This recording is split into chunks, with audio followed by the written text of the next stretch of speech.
coronavirus has forced American businesses in China to close some stores. Fast food outlets, they've got a problem over there. Joining us now, Andy Puzder, who ran the parent of Carl's Jr. and Hardee's.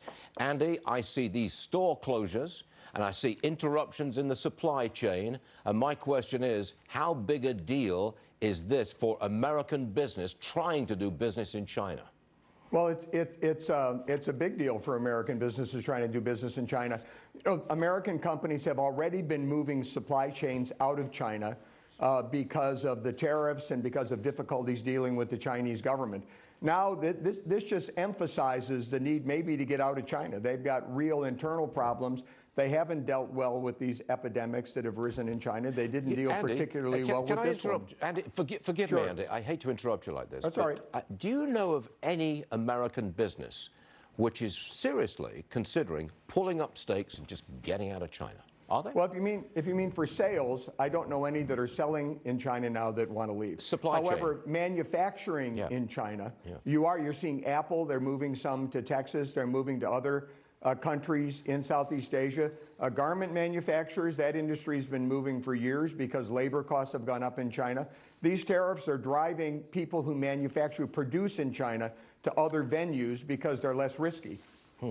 Now, you've got, let's turn to America's economy, the domestic economy, and how we're doing. I've read your piece. Democrats doing their best to scare Americans, but our economy is robust. There's room for growth. Well, can we get 3% growth this year, do you think? Yes, we can get 3% growth this year, and I think we're going to continue to see the benefits of the tax cuts, deregulation, and a focus on domestic energy.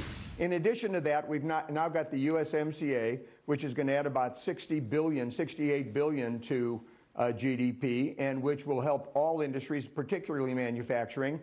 And we've got the deal with China, where they're going to buy $200 billion more from the U.S. over the next 2 years. So we've got the trade, the uncertainty surrounding trade and tariffs has been greatly diminished. American businesses should definitely begin to invest. And if they begin to invest and consumer spending stays strong, which it should, we should see at least 3% GDP growth. So I'm encouraged by this coming year. You see no possibility whatever of a recession this year?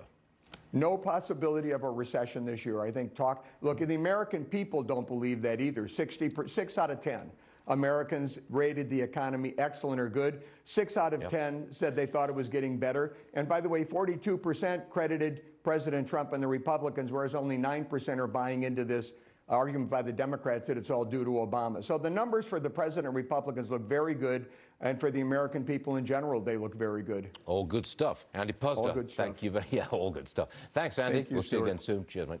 All right, the Dow 30 picking up a